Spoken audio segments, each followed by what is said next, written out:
Hello everyone and welcome to our very first video that I officially recorded in 2025. If you've been with me for a little while, you have seen several different versions of Midnight Raven. It was one of the very first videos that I ever made on my channel, and I figured that since this year marks 10 years that I've been making tutorials for you here on YouTube, it would be a great way to start out the year with another one. So I am starting here with my 16 by 20 inch canvas. That's my number 12 Filbert. It's just a large, stiff brush, really strong, can get the paint down into the texture of the canvas. I am loading up with a lot of matte medium and just a little bit of ultramarine blue for an underpainting. That way I don't have to stress about covering all of the white specks when doing the clouds and the moon in this painting. And the blue just kind of provides a nice base for those cool dark colors that we'll be using. Don't worry about texture, don't worry about brush strokes, don't worry if the paint color is even. You don't have to worry about any of that. Just get a thin, kind of transparent blue over the entire canvas. And once that's done, you want to let it dry completely before we move on.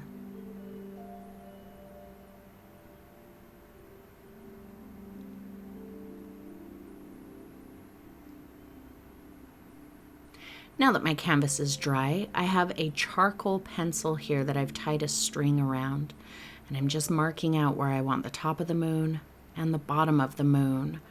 Now, a bit of advice, I do not recommend using a charcoal pencil. I used it because it was easy for you to see, but it did cause me a lot of stress. So I'm just finding the center, and I'm kind of using this as a compass. You just kind of put your hand in the middle, keep it there, and then you can draw a circle around it. If you've got something large enough that you can trace the size of your moon, you can do that as well. I didn't have anything, so had to do it this way.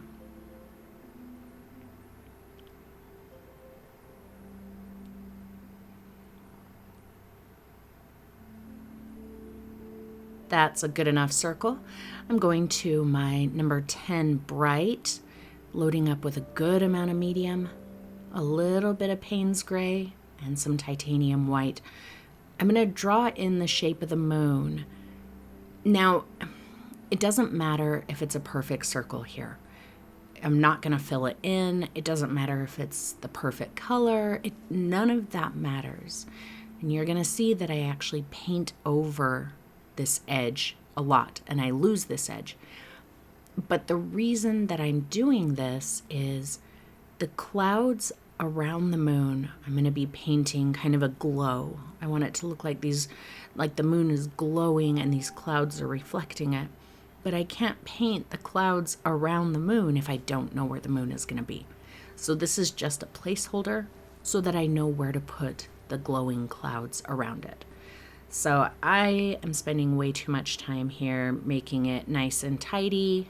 Please don't do that. Just get a shape in there so that you know where your moon is.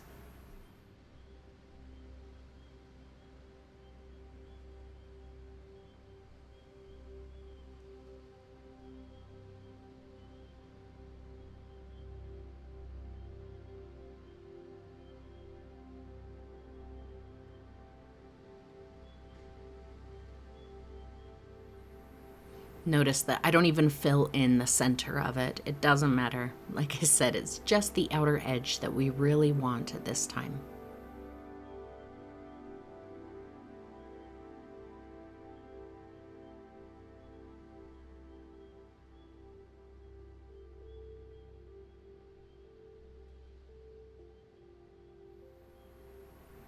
I think I thought that outer edge was going to show more than it ended up showing, and that's why I put so much time into making it a nice clean edge, so please don't worry about that. All right, back to my number 12, and I'm picking up Payne's gray and ultramarine blue. tiny bit of white just to kind of open up the color a little bit. I don't want it to be pitch black. And a little bit of medium just to smooth out the paint. Maybe keep it a hint on the transparent side. I'm going to start this dark color in the corners because I want the outer corners to be dark, kind of like a vignette. So it's brighter in the middle and darker on the edges and the corners. Just keep all of your brush strokes nice and soft. See how I'm feathering that out so there's no hard lines as it moves toward the moon. I want to keep everything soft. And don't avoid the moon. You can paint right over the edges.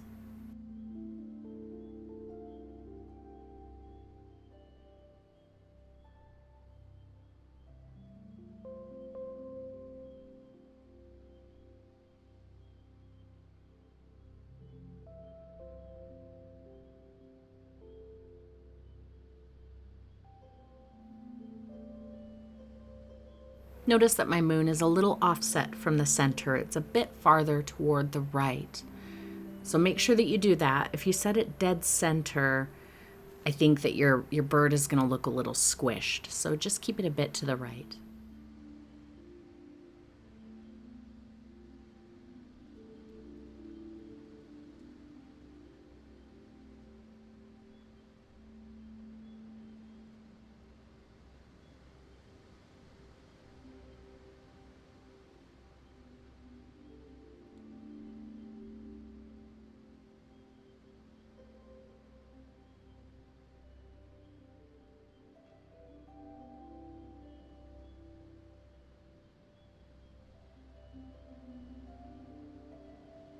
All right, I'm going to pick up a little bit more of those same colors and more white. So it's going to be just a little bit lighter. It's not terribly light, but it's a little bit lighter. Give yourself some room to work toward a very light color. Don't start with a very light color now because I think you'll struggle a bit. And I'm just going right over the edge of the moon here.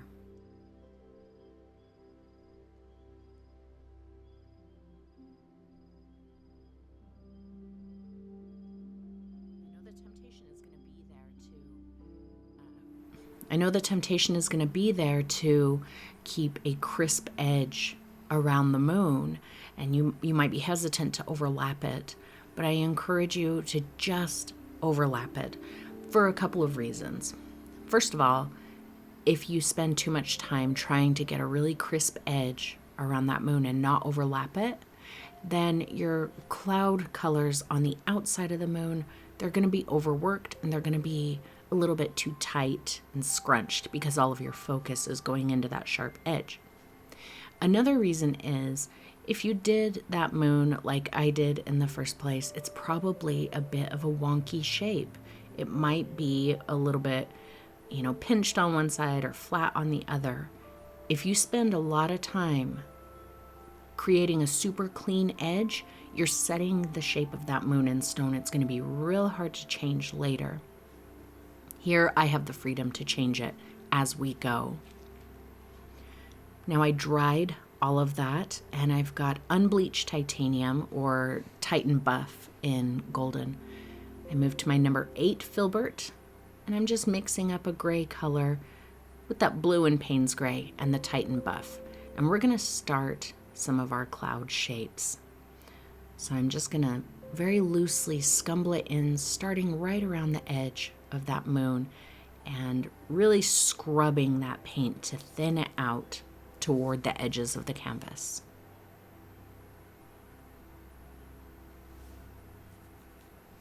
Less is more here.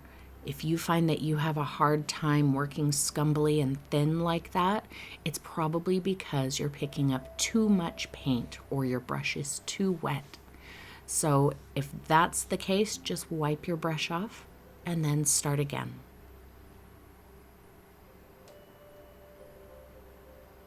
And it's not going to look good at this point. See how it looks weird on my canvas right there. And that's okay because we're going to do several layers. So don't try and make this look like clouds. Don't try and make it look good. Just scumble it on there. One other thing real quick, do not avoid the edge of your canvas. You can kind of see there on the right, I avoided the edge and I got a weird line. Scumble some of this right off the edge of the canvas. You don't want your scene to look crunched into the shape of the canvas, like it's been jammed into a box or something. Let it extend off the edge of the canvas.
So you can see how little paint I have on my brush. I have to really press it down on both sides to get any paint off, and then back up and scrub it out.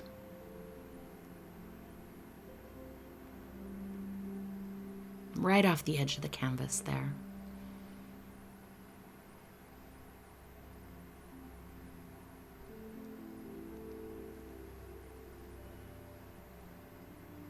Just a little bit darker. I didn't clean off my brush, just darkened it. And I'm going to do a very similar thing from the corner, but working toward that color I just put on. And I didn't dry that light color. It doesn't matter if it's still wet or if it's dry.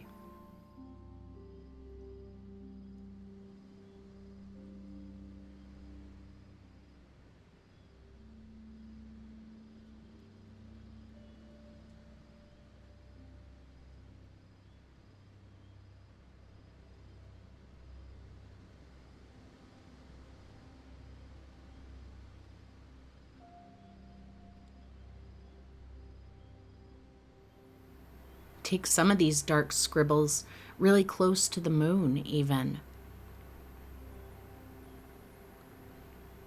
I think the key to getting nice looking misty clouds here is letting everything work together. The more you try and keep things separate, it's just going to look weird. It's going to look blobby and tight.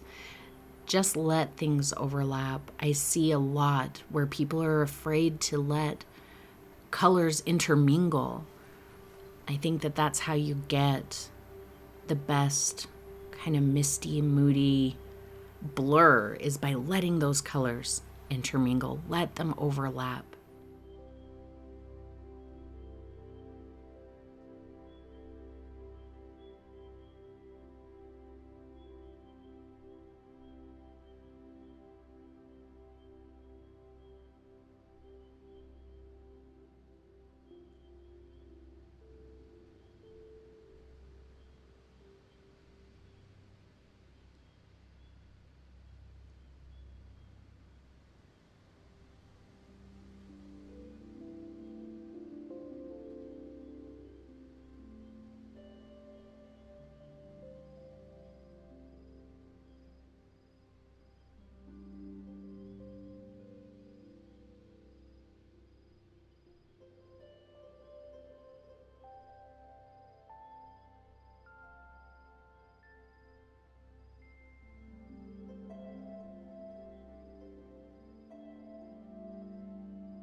See, I kind of had a bit of a line there between the two colors.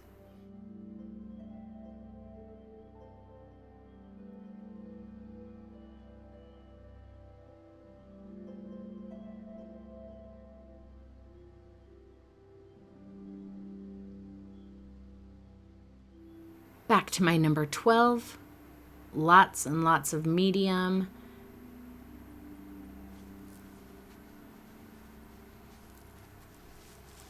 Make sure that your canvas is very dry here before we move on to this part. If your canvas is not dry, your paint is going to smear all over. Now I used a lot more medium and just a little bit of paint. And as you can see, it's very transparent. It's just giving a bit of this kind of moody blue tint to everything.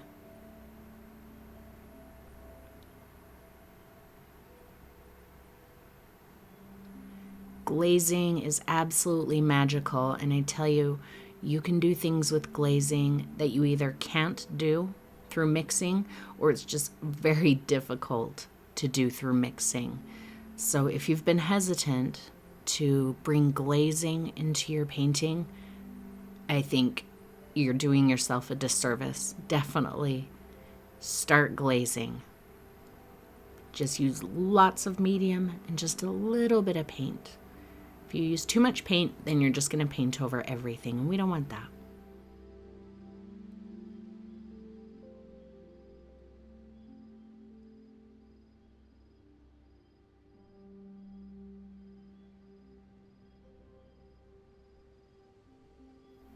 All right, breaking out my blow dryer. Get this puppy 100% dry before we move on. 5/8 inch angle brush, mixing up some of that gray color again and a little bit of medium, and just continuing to build the clouds. Again, not keeping a sharp edge on the moon and really feathering it out into that dark area.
Had a hard line there that I couldn't get out, so I just picked up a tiny point of matte medium on the end of my brush, and see, that helps fog out any hard lines as long as you get to it before it completely dries.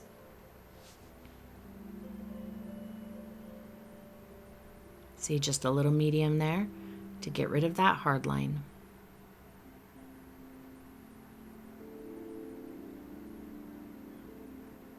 just medium, and fog all that out. So what the medium does there, it almost re-wets the paint so that it moves better, but it also thins the paint out so that we can see through it. A little bit more of my gray color. I put it a little bit bluer that time, and more of the unbleached to get it a little bit lighter. I put in a good amount of medium too, because I still want everything to be a bit dry, or a bit transparent.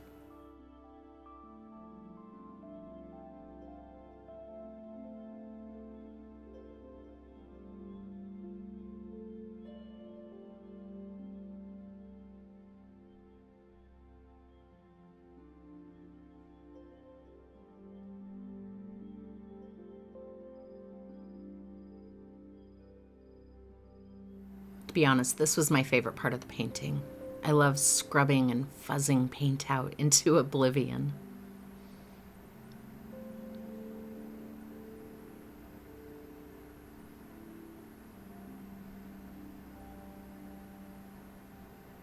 Just a bit of medium to reactivate some paint that's on my brush.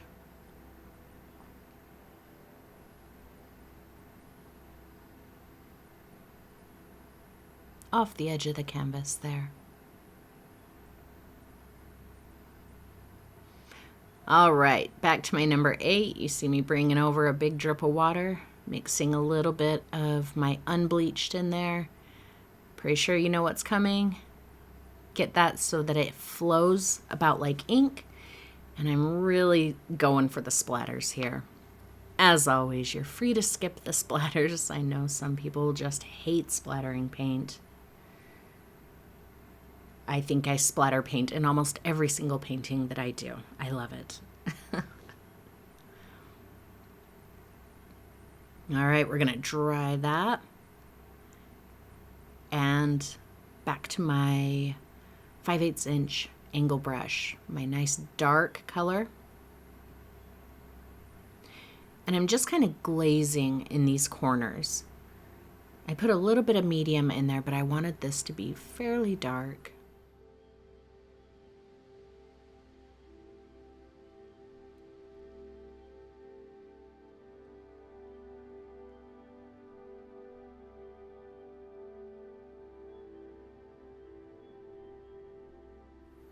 If you guys would like a lesson where I just kind of go through the ins and outs of glazing, let me know, and maybe we can do that sometime soon.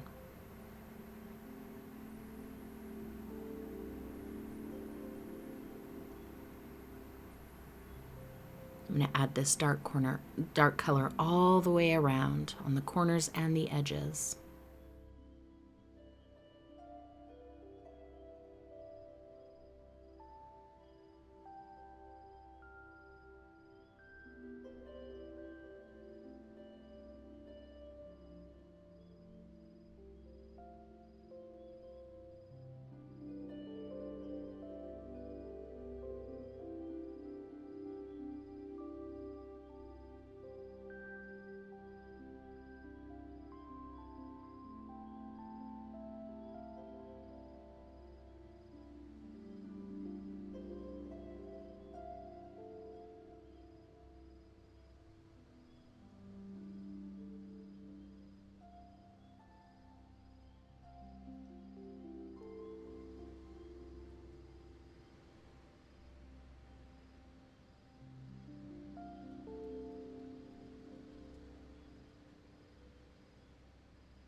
And you could do this part with any color you like.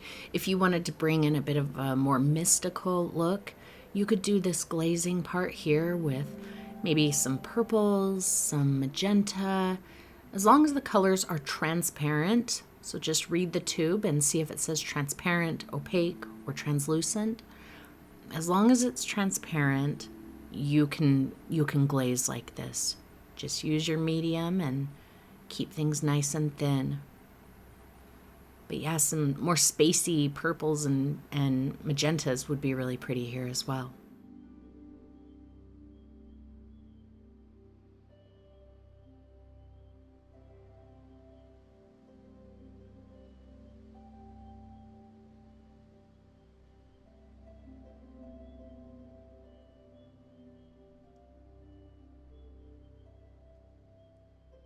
If you start noticing that the medium is feeling sticky or gummy, or you're seeing that you're pulling paint off of the canvas right here, stop, dry everything. Let it dry before you continue. All right, now I'm mixing some more unbleached into that, still keeping it very thin. This is nice and light, and I'm just continuing to build. I did not let that dark blue that I just added dry. Parts of it are dry, parts of it are still wet. It really doesn't matter. So just do whatever works for you.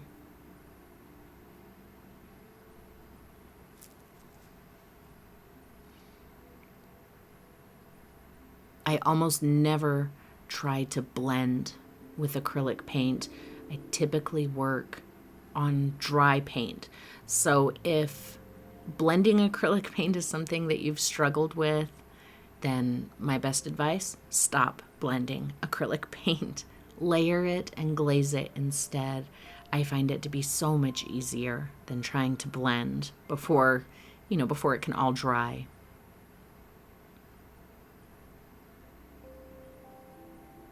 You can tell how thin I'm leaving that paint because you can still see the splatters underneath.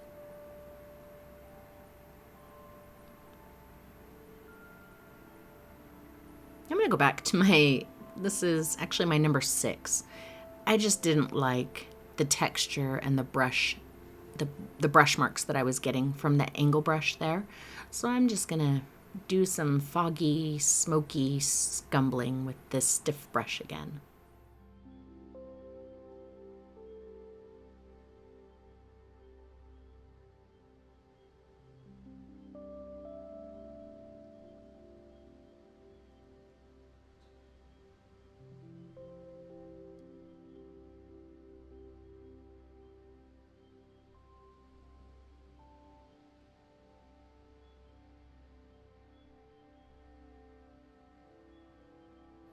See how I've completely lost the edge of that moon.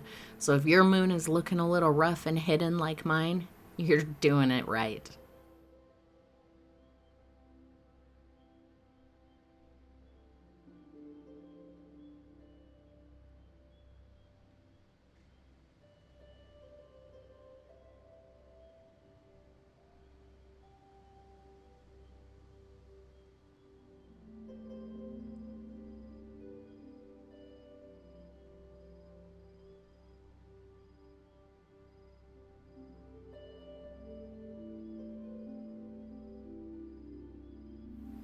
Just picked up some medium. Again, it kind of reactivates the paint on my brush, keeps it so thin to get that nice foggy look.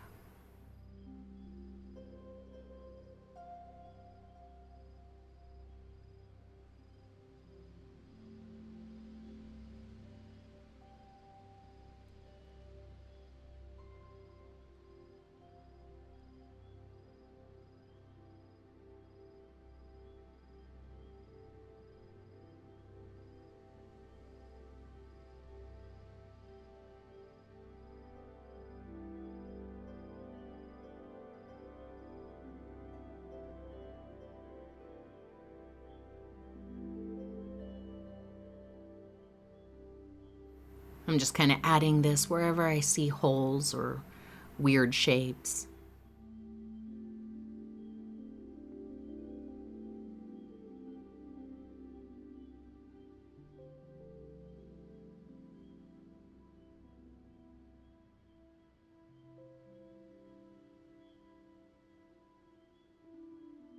I was kind of looking at my camera there. Sometimes it's easier to see what's happening on your canvas through like your phone or something like that.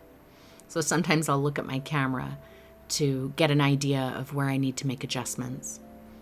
So I cleaned my brush off, still using my number 6 Filbert. I only picked up the blue and Payne's Gray. I didn't even pick up any medium. Really darkening these corners and slightly scrubbing it out into the lighter area. Just a little medium to break up hard lines when I need it.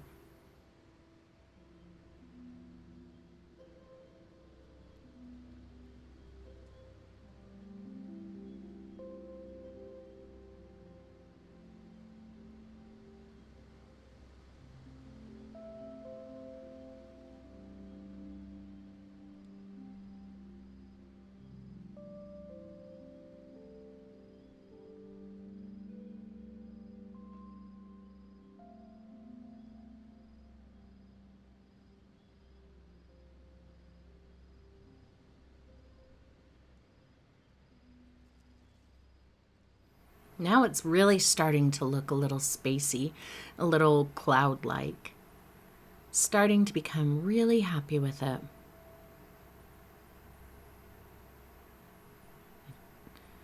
Just mixing up more of that, a little bit of medium.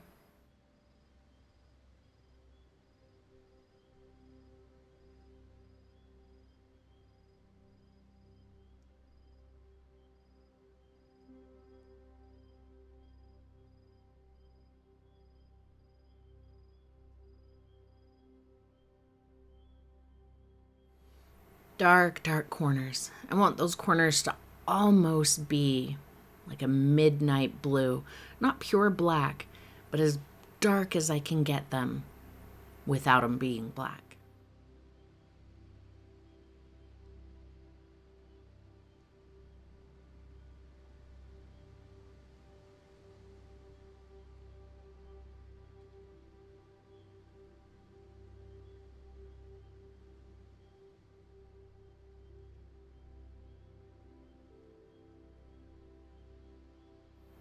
I will be using Mars Black later in the painting, but Payne's Gray I chose to use here because it's transparent. Mars Black is not transparent, and I think if you try and do this with Mars Black, you're going to struggle a little bit.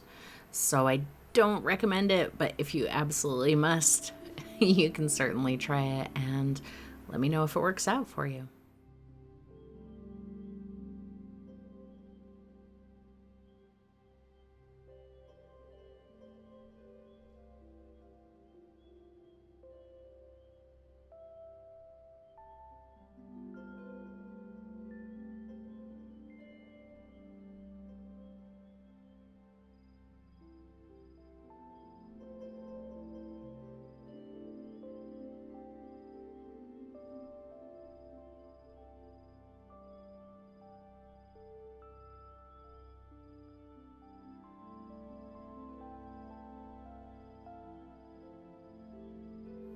All right, this is the next day. It's completely dry, and I'm going to redraw my moon. And I wasn't paying much attention, and I made my moon too small. So, yeah, just pay attention. Make sure you make your moon as big as you want it. And again, I don't recommend using charcoal like I'm doing here. Use a chalk pencil, something you can just barely see. I used this so that you could see it, and I absolutely struggled with it.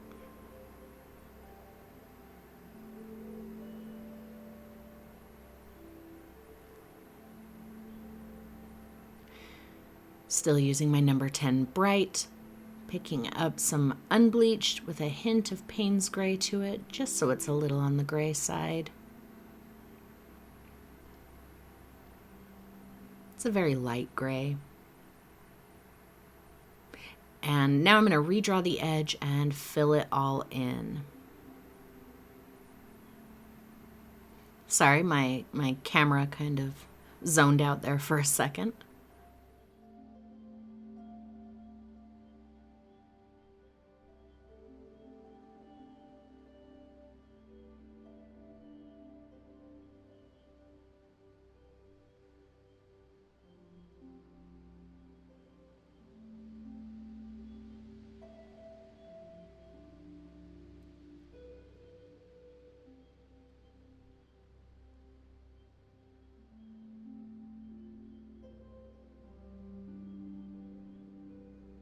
But now at this point, you do want to start really paying attention to the edge of your moon.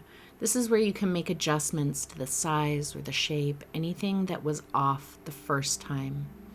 Make sure that you stand back and look at it. Don't judge whether it's round while standing right in front of it. Stand back, as far as you can from it, 6 to 10 feet or so. That's going to give you a better idea of where there's flat spots or points, whatever it is that you need to adjust.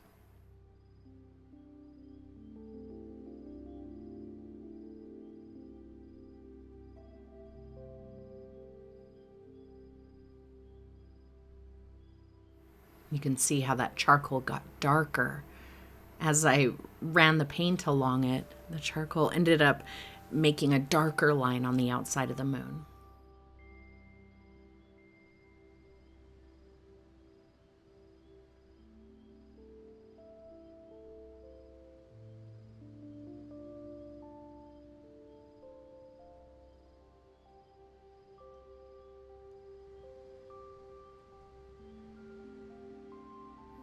All right, I did not clean off my brush. We're going to darken that up with a bit more gray. And I'm just kind of putting it on one side or the other. Decide where you want your moon to be the brightest and just add a little bit of a darker gray to the opposite side. I wanted the moon to be the brightest right behind the raven's face.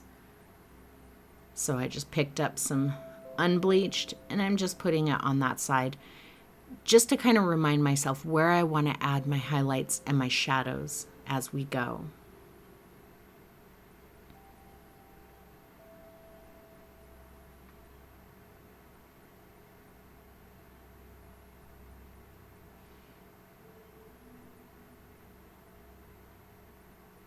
All right, on to my number 4 Filbert, getting some medium and the light color again, that light gray, adding a bit of blue to it just so it's a little bit cool. And we are going to kind of finish up the cloud around. So I am taking a bit more care not to obscure the edge of the moon. I can overlap it a bit like I am there, but I don't want to lose the edge of it again.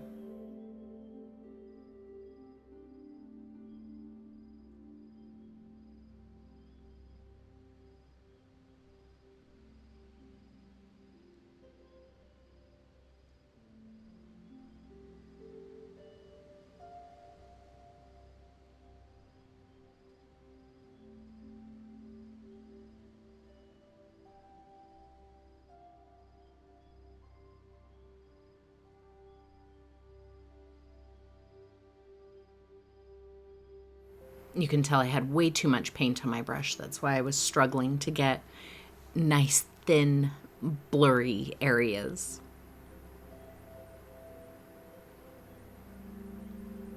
I'm kind of using my brush flat here, like putting the whole length of the bristles on the canvas. It's giving a very soft blur. So here, I'll show you close up in just a second.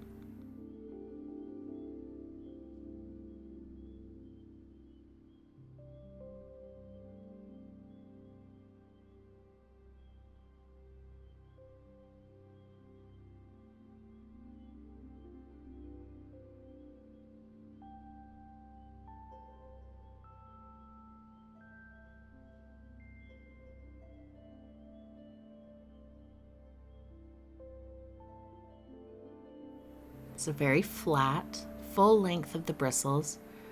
See, like that. Everything is touching.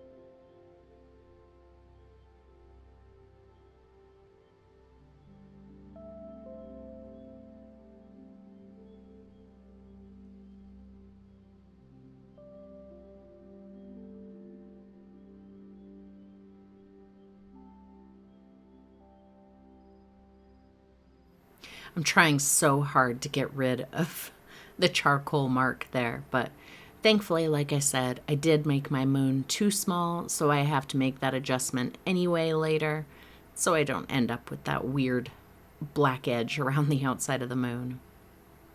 But for now, I'm just going to continue making the little cloudy shapes and colors all the way around the outside of the moon.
All right, let's make sure that's completely dry. I promise we're almost done with the background.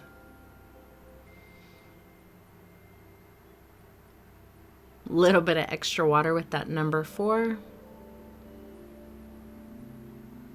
Little point of the unbleached. You can see how fluid that mixture is. A little tiny point of the titanium white just to make it really pop. Pick up as much of that fluid paint as I can. And this is a much slower, more controlled flick for just some tiny stars. Don't worry if it lands on your moon.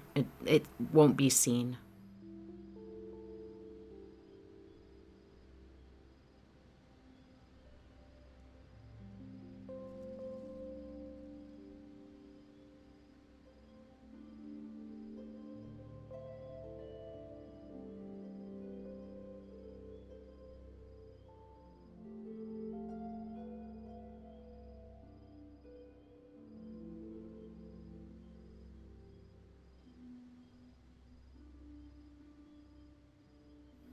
See, I'm flicking it really hard there, and that's giving me more of a splatter. So I know sometimes you guys struggle with splattering, so I encourage you to experiment with flicking the brush very softly or flicking it very hard and seeing what the difference is. Now I'm moving on to my 5/8 inch again, just picking up some Payne's Gray with a little bit of blue, nice and dark, good amount of medium. We're going to darken those corners and kind of haze it over the edge of the cloud shapes one more time. If those stars are still wet, they're going to smear and mix, and it's not going to be good, so make sure it's dry.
I love the depth that we've achieved here. And I know it took a minute to get to it, but I just feel like it's so much more effective than, trying to get it all in one go, trying to mix the exact right colors to get it to fade. I cleaned off my brush, just picking up a little bit of that grayish color, but very light with the unbleached titanium. A little bit of medium. And we're going to start working on the texture in our moon. So kind of plop down a little bit of paint up onto the tip of the brush to kind of scumble it out like that. It's a very light movement. I'm not scrubbing with this brush. I'm just using the tip of it to kind of push that paint around. Let there be some brush marks and some texture here. We don't want it to be perfectly smooth and blurry. And I'm going to let some of that gray underneath, I'm going to let some of that show because there's shadows on the moon. Now, all of that said, let me caution you against getting too hung up on details here. Don't worry if there's something that looks a little weird, or maybe you did blur it too much, or even if your moon is perfectly round. Don't stress about any of that. The moon is going to have a big raven on it, and that's going to hide so much. And then you're going to have branches that cut across it. So these small imperfections that I know some people have a tendency to get hung up on, you're probably not even going to see. So just get it looking pretty good. Here I decided I wanted to try doing that effect that's on the real moon, where there's a little bit of like an impact that you can see. There's kind of a crater at the bottom with these blast lines moving around the moon. So I'm just kind of subtly working on that. You really don't see it in the finished painting. The raven pretty much covers it. So I didn't spend a ton of time on it, but I wasn't exactly sure what was going to show and what wasn't. So I thought it might be fun to just experiment with some of those shapes.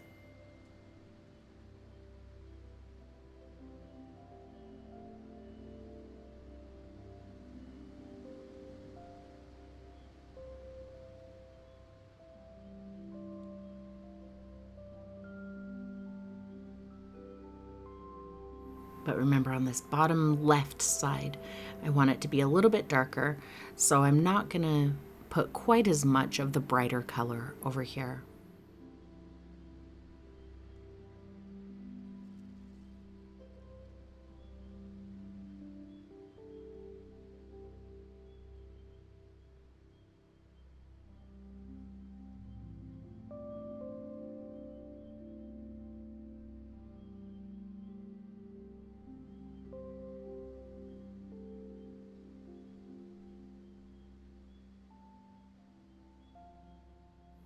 Painting the moon here, I think, is a good place for you to practice some brushwork.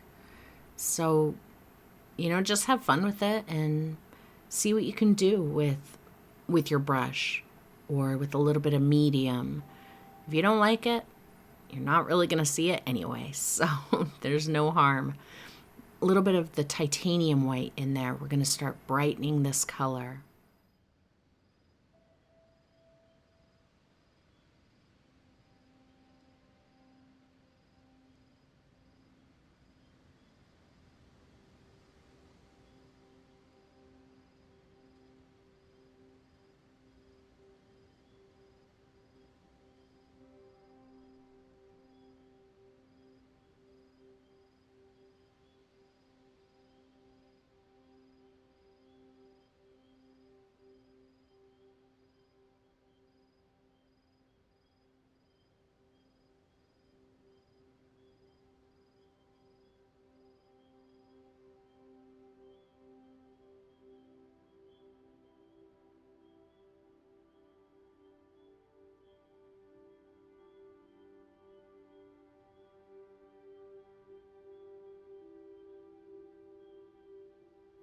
Just almost suggesting little crater shapes.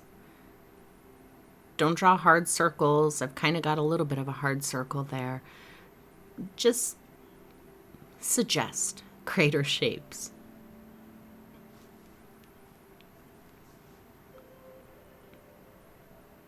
All right, let's dry this. I could feel my paint pulling off of the canvas a little bit because it was getting kind of thick. So when that happens, we dry it and then start again. Same exact colors, same exact brush, same exact techniques. Just working on a dry canvas now.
Felt like all of this was starting to look a little bit forced. So I definitely scumble some of my color over it just to soften it, kind of push it back down. I honestly wouldn't even worry about doing that. It doesn't show in the end. I'm just working a little bit lighter and a little bit lighter, especially on this right-hand side.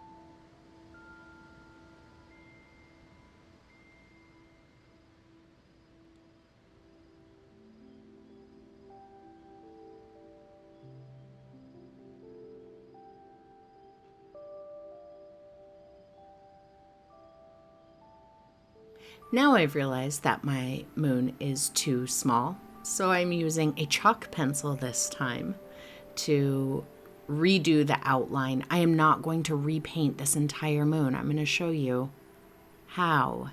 So I'm just going to redo my line. I decided the bottom of the moon was fine, so it's really just kind of this top part.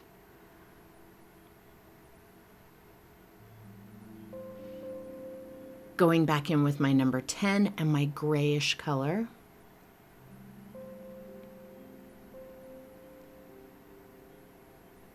Kind of the color that we did on the base of the moon.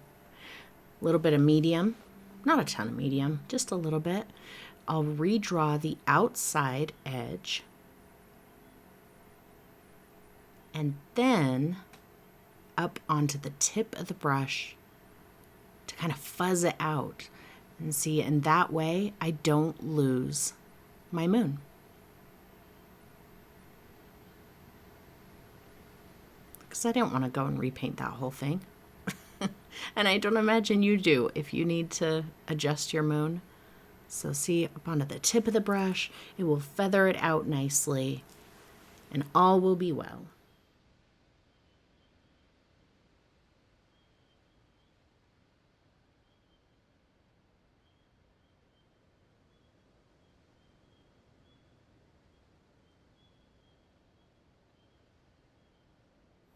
Just make sure you're not creating hard lines on the interior of the moon.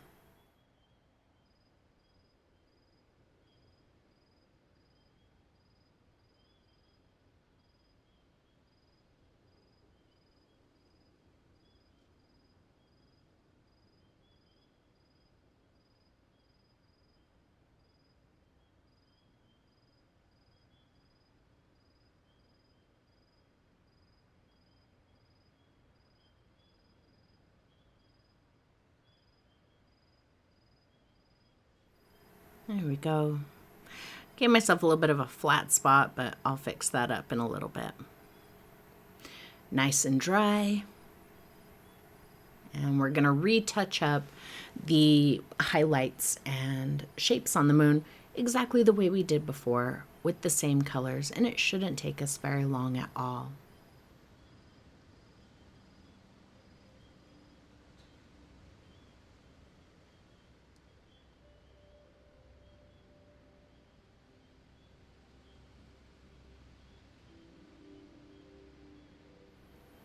I know you already watched me do all of this, and I apologize for that, but I think it's important for you to see when I, quote, make a mistake, or, just have to do some dramatic adjustments, because I think that there's a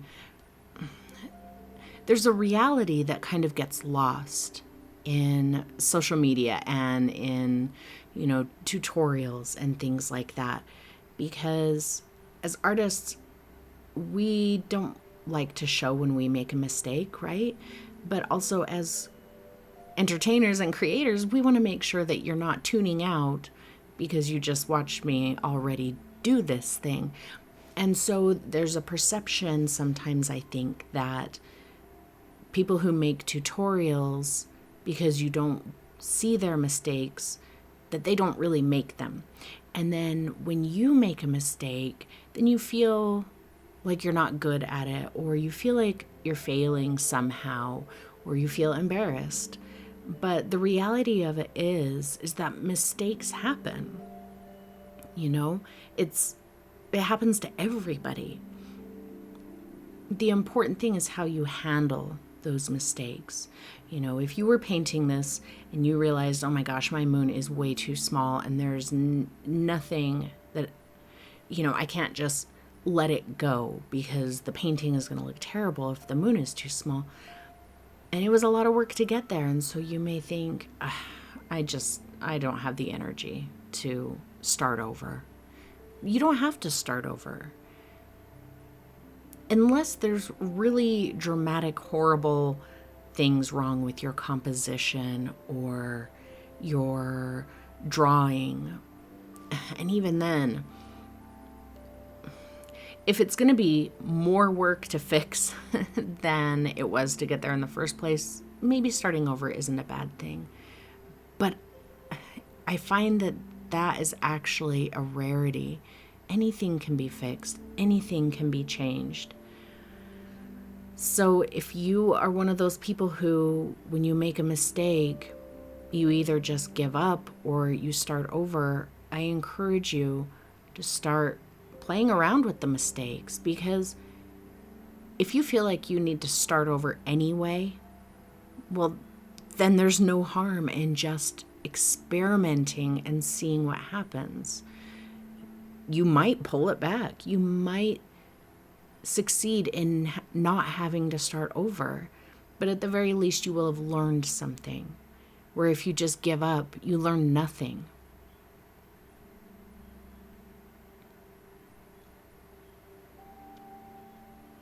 And I believe that giving up and deciding to learn nothing is the only way that you can truly fail at painting.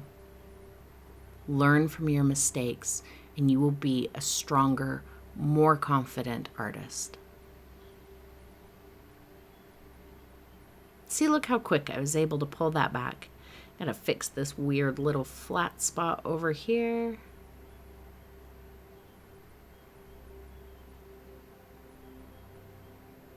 Much better. I don't think my moon is perfectly round, but like I said, the raven and all the branches cutting across it really, really takes away from any imperfections.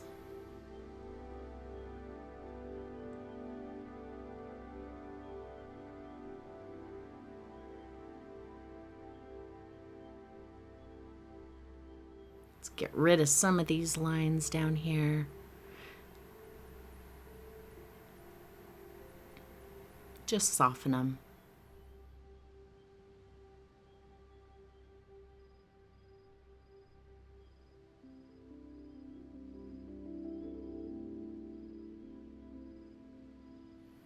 All right, our canvas is perfectly dry now, and I have my raven printout.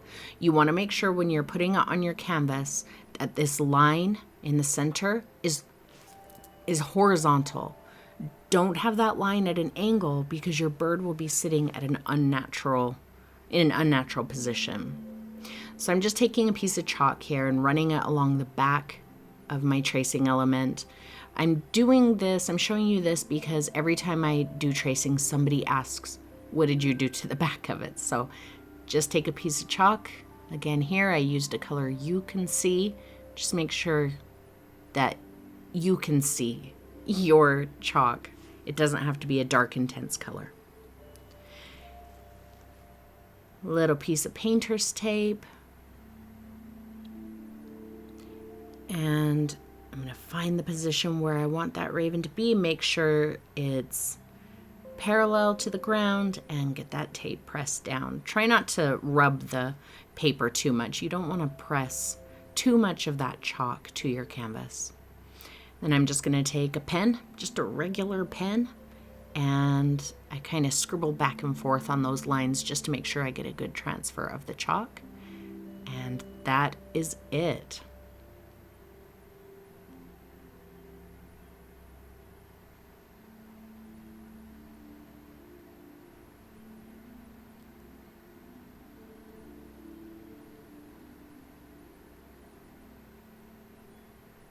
My pen kept dying and making like an awful scraping sound on the paper. So I have to keep stopping and scribbling it on a piece of paper next to me to bring it back to life, because it was giving me chills and I hated it. So I need a pen that's actually penning, not just scraping.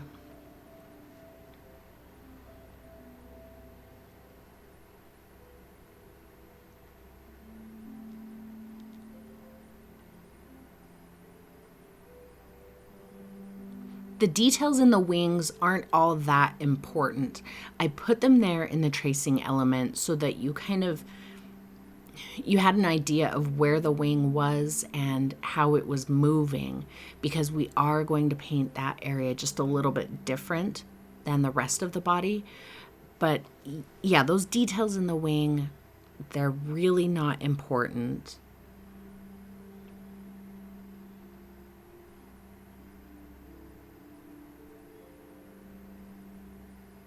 Like these squiggly marks inside.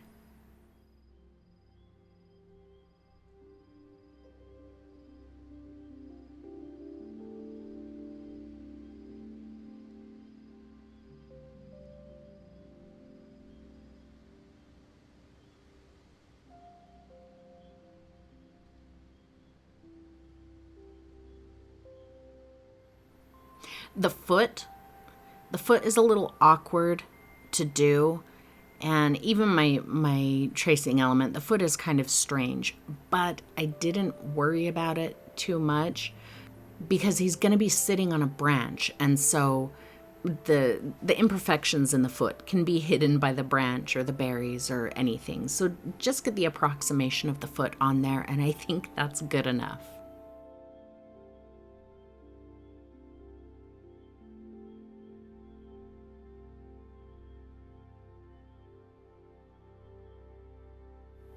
All right, back to my 5/8 inch angle, or whatever you are comfortable with filling in the bird.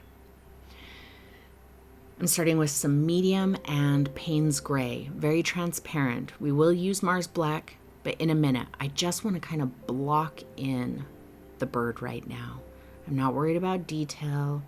I'm just worried about getting that edge nice and crisp and pretty much filling it in with this transparent color.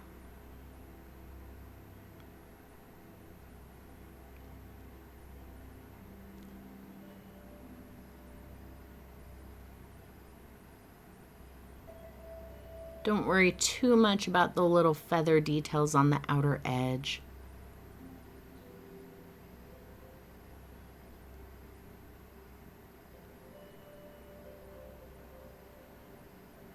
We'll put all those in later. I am avoiding the wing just a little bit at this point.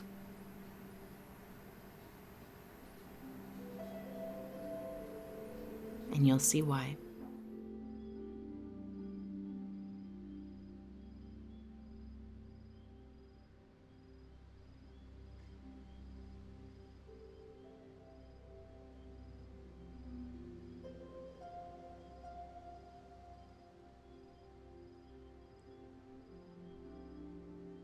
Filling in that tail.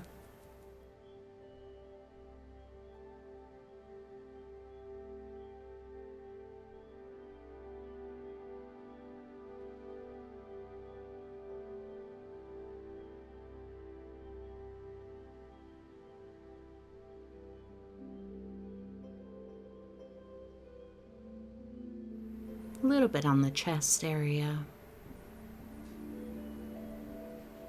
Keeping the transition between the wing and the body soft on the bottom edge of the wing.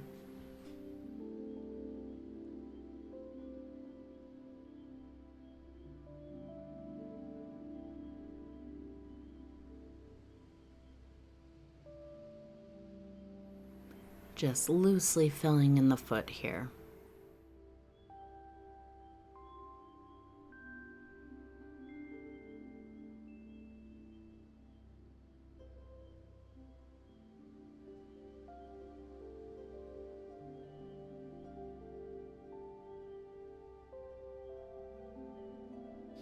All right, I did not clean off my brush, but I'm picking up a good amount of cerulean blue, and we're going to use that mixture to fill in the wing. I know that feels really strange and it looks really strange, but just go with it for now. It will not be strange, I promise.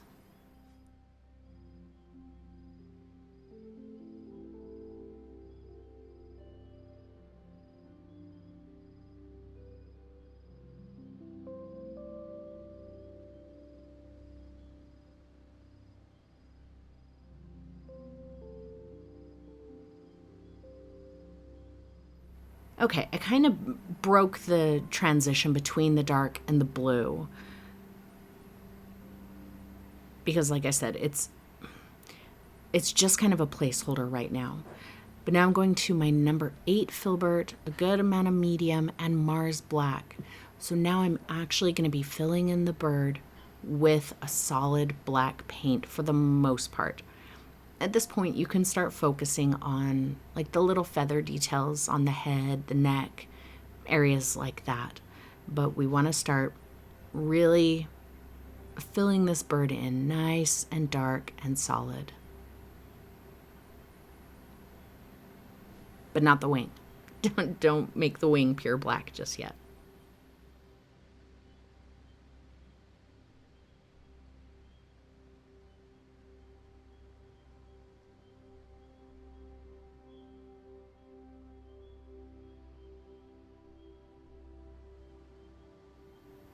Use a little extra water or medium to keep those brush edges really crisp and get into the little feather details.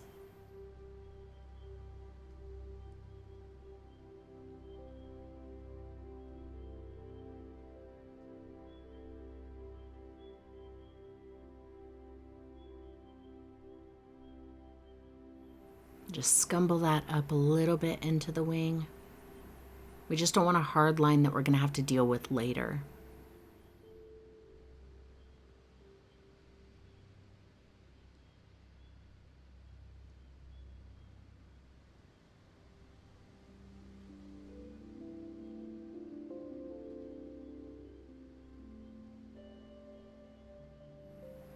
I'm not terribly worried about the eye.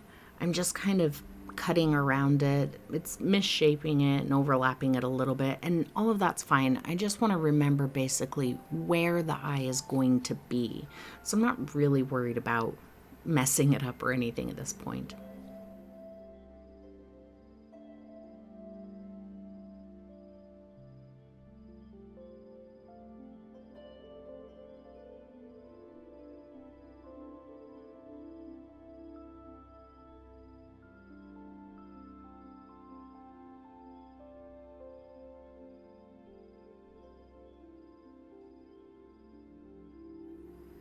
Nice sharp point on our raven's beak.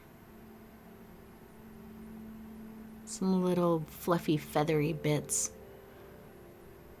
on his neck there.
And if you're more comfortable doing those feather shapes with a different brush, by all means, do that.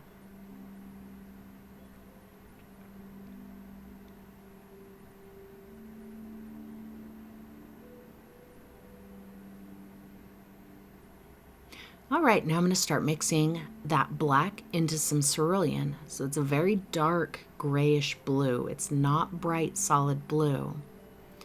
And we'll fill in the wing very loosely. You'll just barely be able to tell a difference between the wing and the body at this point. Definitely overlap into that black.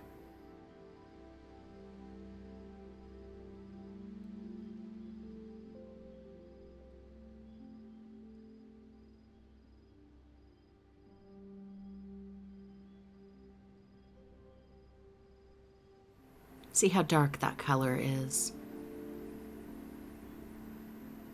Save the pure cerulean blue for the very end.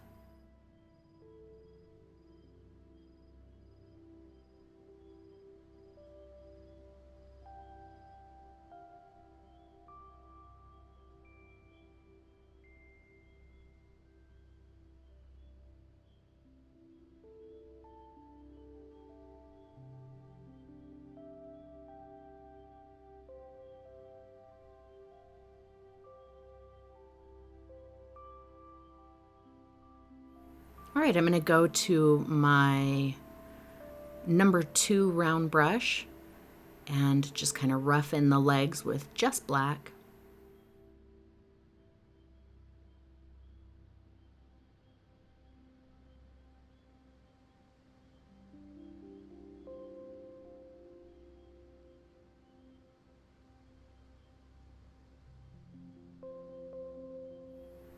I ended up painting in this foot a little bit skinnier than what it is on the tracing element.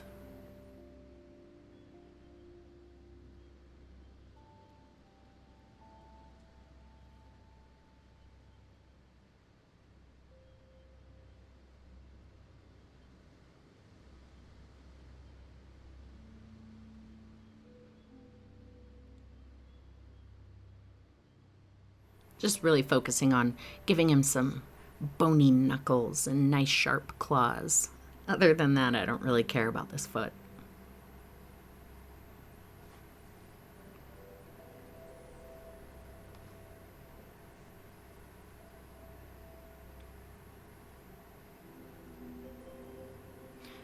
More black, and I'm just gonna kind of pump up the detail in some of those little feathery bits and really start filling in some of these small detail areas that are going to take a lot of attention, like the beak.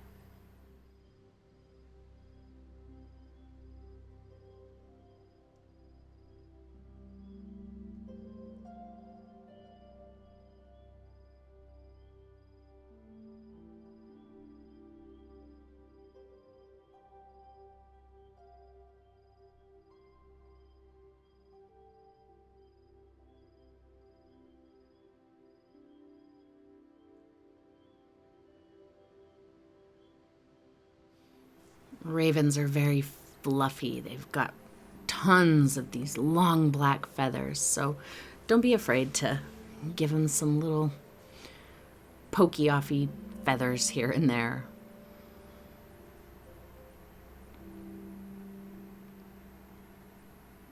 Back to my number 8, and we're gonna really darken, make him very solid black throughout.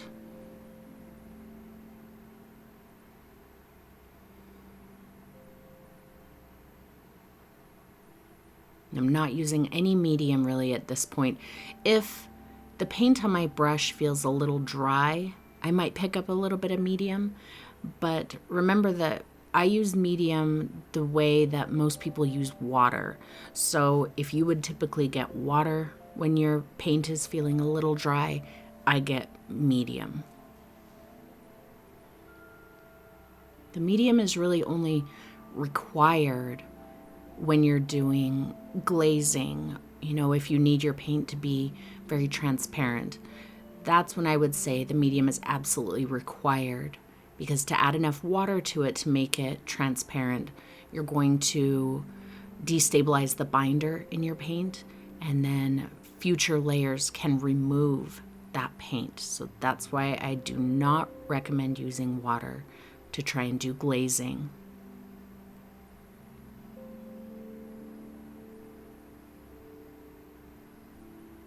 Scumbling that black over the edge of the wing as well, because ultimately we don't want him to have a big blue wing. What we're going for here is some blue highlights on the wing. So most of that work to keep the wings separate is so that we don't lose it in painting in black and then just have to guess at where the wing is or how it moves.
I did pick up just a tiny bit of water on my brush there, because sometimes that makes paint flow a little bit better if you need very, very thin lines.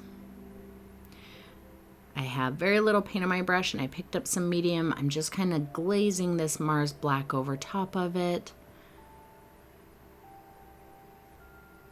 just to kind of assimilate it into the rest of the bird.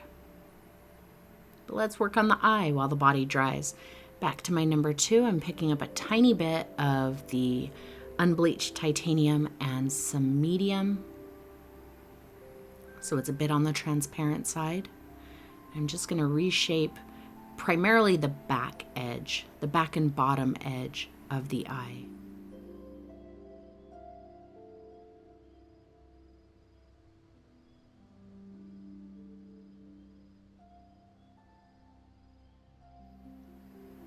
Pick up a little point.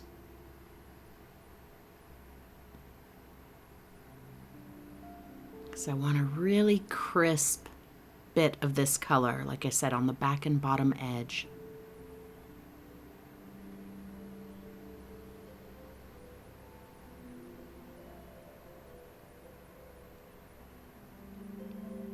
Roll some of that off. Grab some Mars black.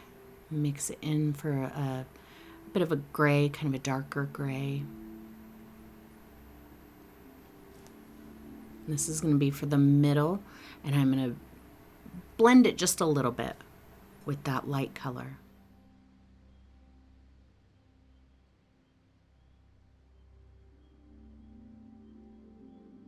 Solid point of just black to kind of fade the front of the eye into the body. I feel like if the outer edge of the eye is really sharp all the way around, he's gonna look really startled, and I just don't want that. Just picked up a tiny bit of medium to almost blend a little bit again. We're gonna let that dry. I've got a chalk pencil now, and I'm just gonna kind of sketch out where I want to see branches, how I want to see them move. Notice I'm being super loose with this pencil. I'm holding it strange, I'm twisting it, I'm kind of flicking it. That's helping me get nice organic shapes for branches, not stiff, super straight branches.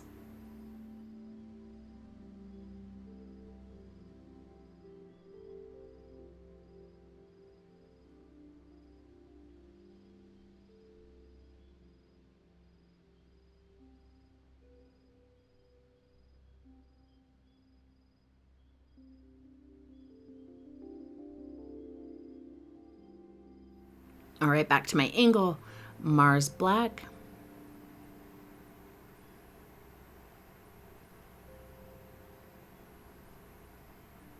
And we'll start filling in some of these branches.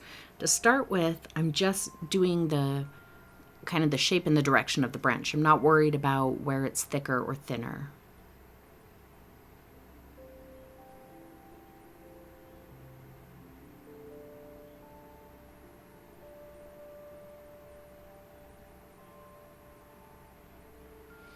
Using that brush really loose so I get a nice squiggly line. It's not going to be creepy if your branch is super smooth and perfect, and we want them to be a little bit creepy. At least I do. Maybe you don't want yours to be creepy.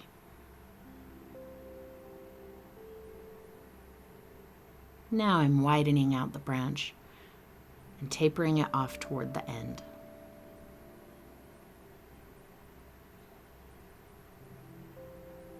See a little branch that comes off there? Kind of hides his foot.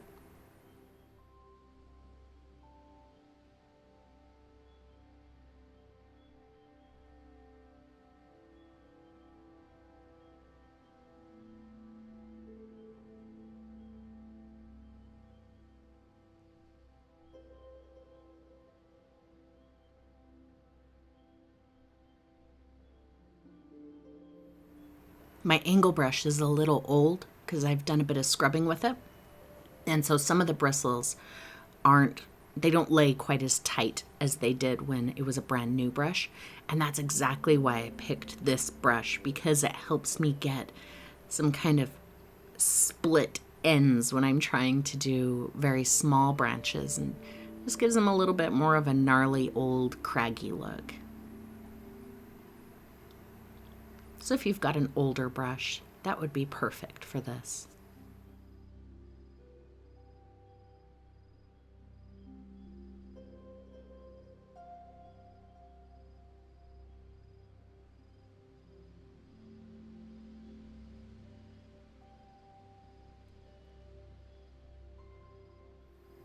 I'm going to go down to my number 6 round brush, and we're going to use that to make some additional branches and just kind of work on the details of these little tree branches. I'm going to hold the brush far back because it takes away control. I'm almost holding it so loosely that I could drop it. It's holding the brush in that way that, like I said, takes away a bit of control so that the branches aren't too tidy. So unexpected things happen, and it can help it look just gnarly and craggy. That's exactly what I want. If you want a very perfect tree, hold your brush very tightly, hold it, very securely. But if you want some rough, spooky trees, you want to challenge yourself not to drop your brush.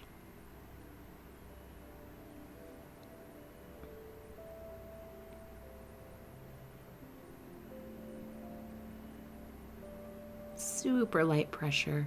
Here you might need to use a little extra water in your brush so that that paint flows nicely.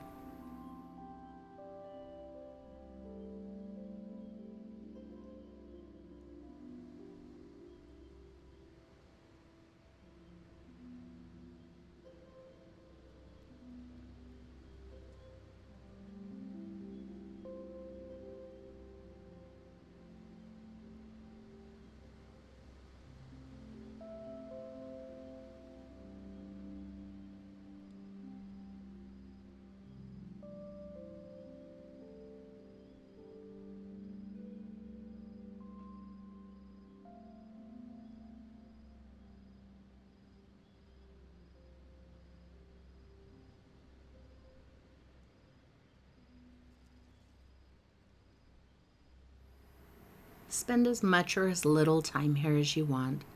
Trees come in all shapes and sizes, and some have a lot more twiggy branches on them than others. And if you want yours to not have so many twiggy branches, you can absolutely do that. You can go crazy with it and make your tree super branchy.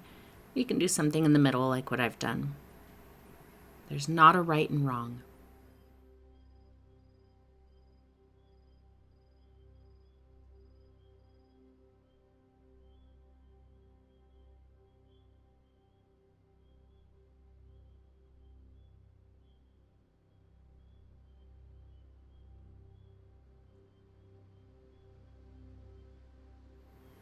Some extra little branchy bits coming off of the edge of the canvas too.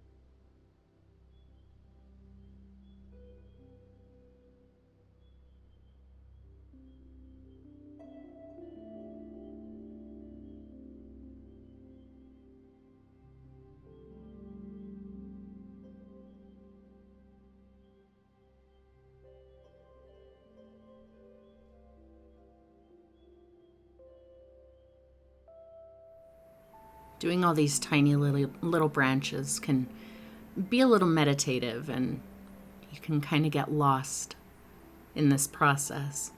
I think that's what's fun about doing tree branches to me, is just kind of giving into it and enjoying watching your brush move and watching the shapes that come off of it.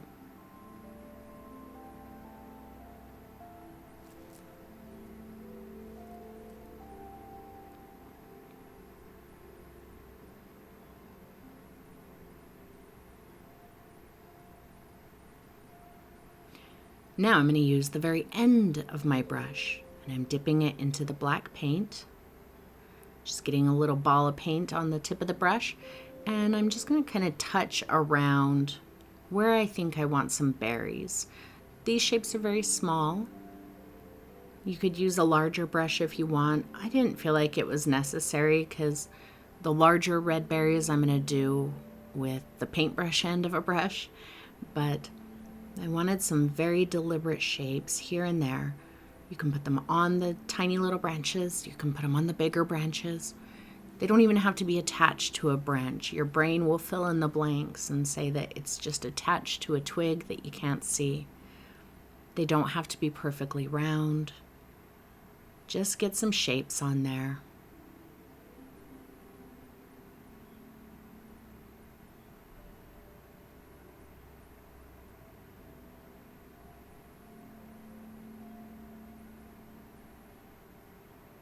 If you have an acrylic paint marker, you're more than welcome to use that here to get some little shapes. You could even use that to do your tree branches. Acrylic paint markers are pretty cool.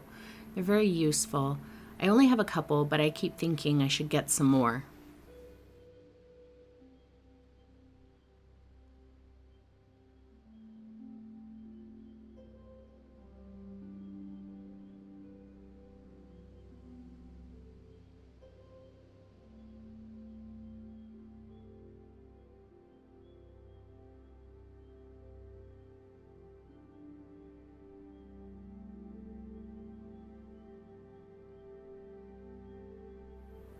And you can go crazy with this, or you can be very subtle with it. You can spread it throughout the branches the way I've done, or you can keep it confined to maybe the tip of the large branch that the bird is sitting on. Whatever you feel like you want to do here.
All right, we're going to go on to the long liner.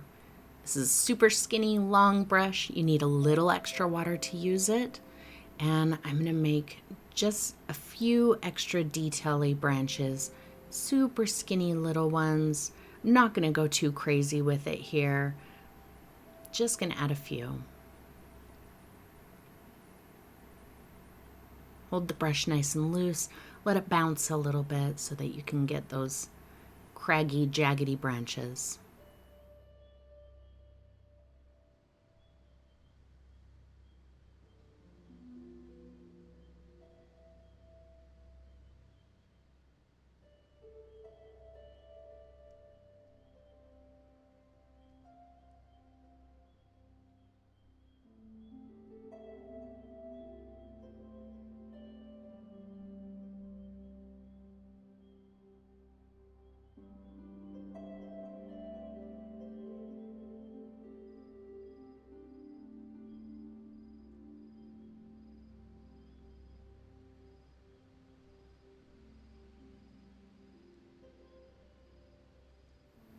I actually had this painting that I was working on it for Halloween, but I felt like I had to take a break, and so it's now our New Year painting.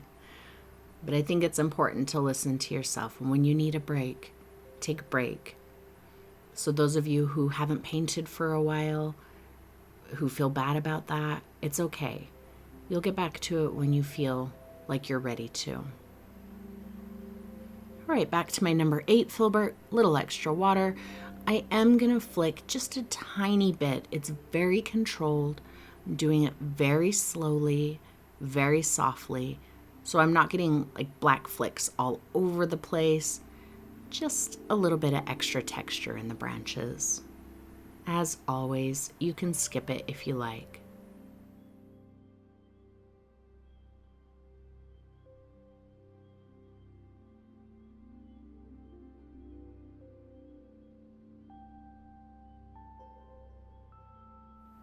See, not a ton of them. Sticking with my number 8, I'm going to get just a little bit more black, and I'm going to make some larger berry or flower shapes. Some of them I make kind of round, some of them aren't so round, so they could be interpreted as berries or buds or flowers, whatever. Just doing a few here and there.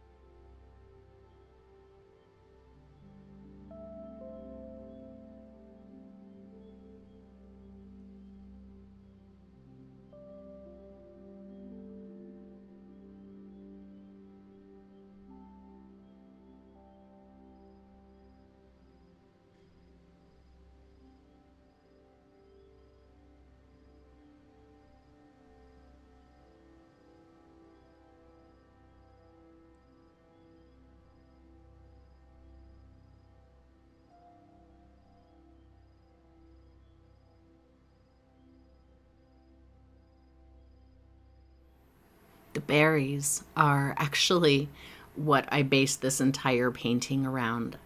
I love the contrast of the dark indigo almost sky with the bright red berries. And so I was trying to think of, well, what else can I do? I need something more than just a sky and berries. And so it turned into another Midnight Raven painting. Just a couple little things, as well as a few more scratchy branches in this really dark area. I'm not paying much attention to them. You're not really going to see any of those beyond a bit of texture. So don't put too much energy into those little scratchy marks there. I just went to my number 2 to continue that.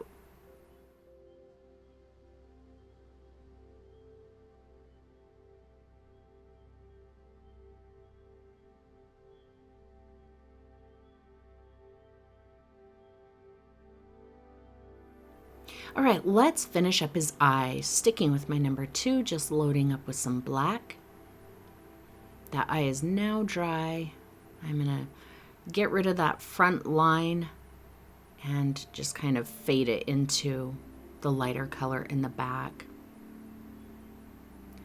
Little point of the unbleached.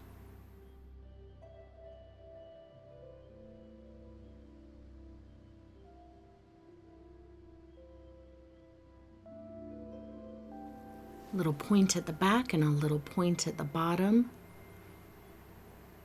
And just reinforcing that bottom edge. And I think the eye is done. So back to my number 8, let's finish up the wing here. Just have black, just going over that chalk. You can also erase the chalk with just a damp brush.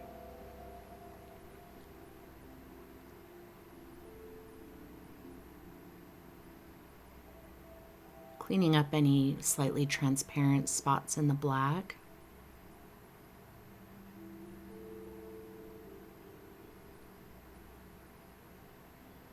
And now I'm going to get some medium,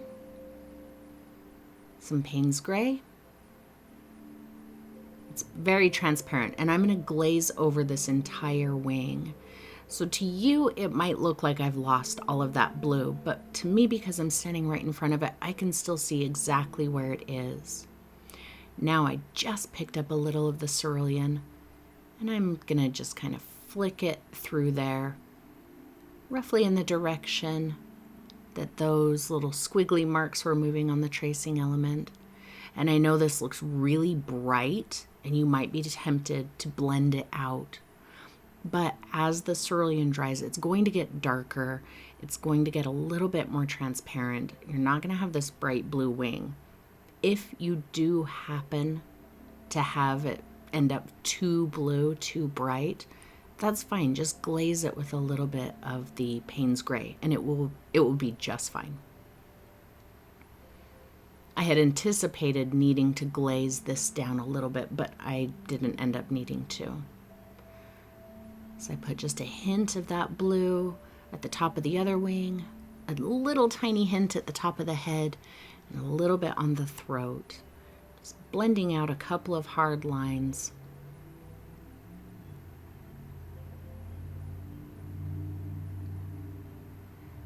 Make sure it's all dry.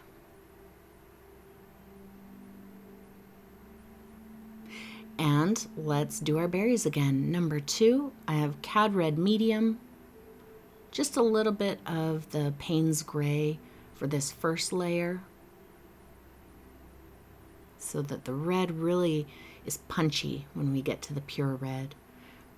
And just dashing it on here and there on some of those berries, not covering all of the black.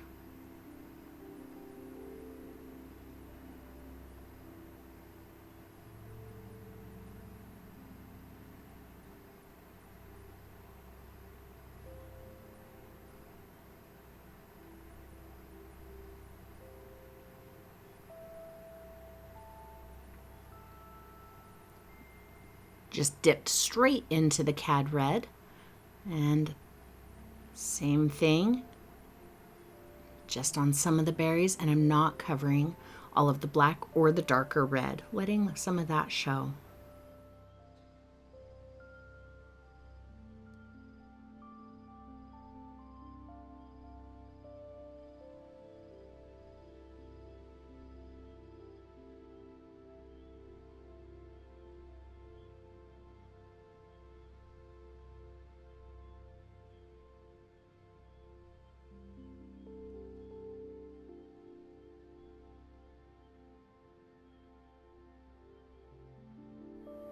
Now I'm going to do that on the entire canvas.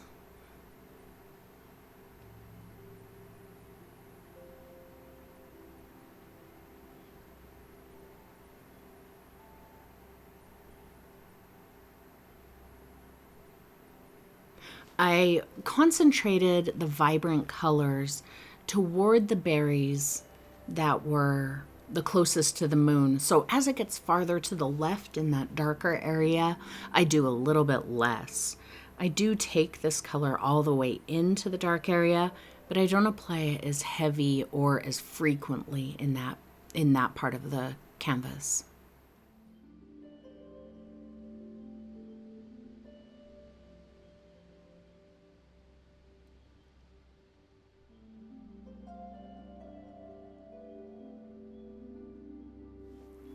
Same with this bright pure red. For the most part, I believe I keep it in the brighter areas. I don't think I put very much, if any, of this bright red on the left. In the dark area on the left, anyway.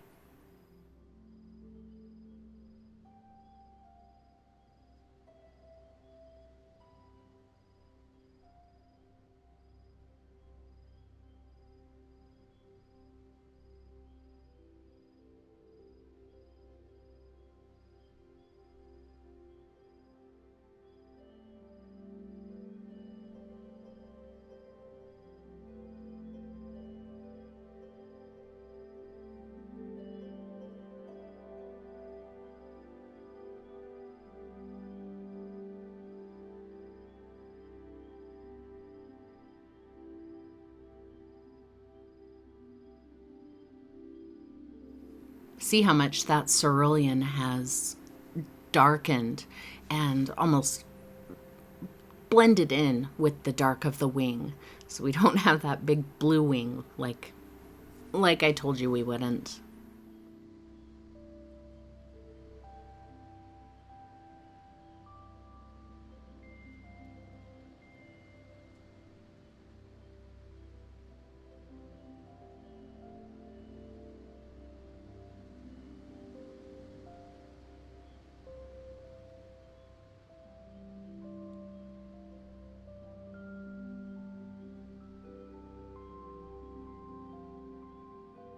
Back into the pure red. Definitely these berries in front of the moon are going to get some of that.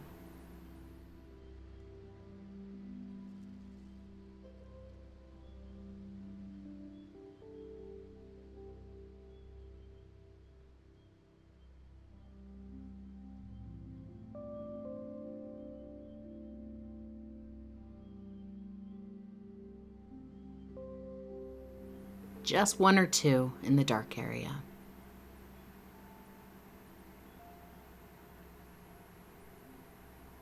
All right, clean. Number 2, just a pinpoint of white. And I'm going to do the same thing I just did, but I'm not doing it on all of the bright red berries. I'm just adding a tiny point of a bright shine on some of them.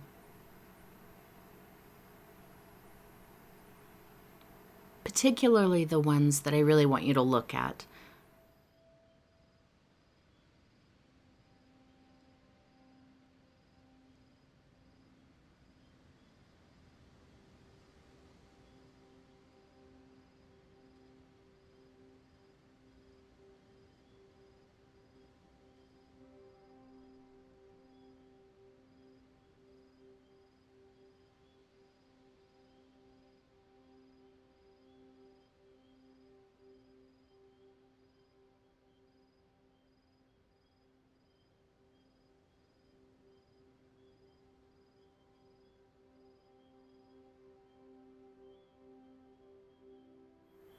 And that is it.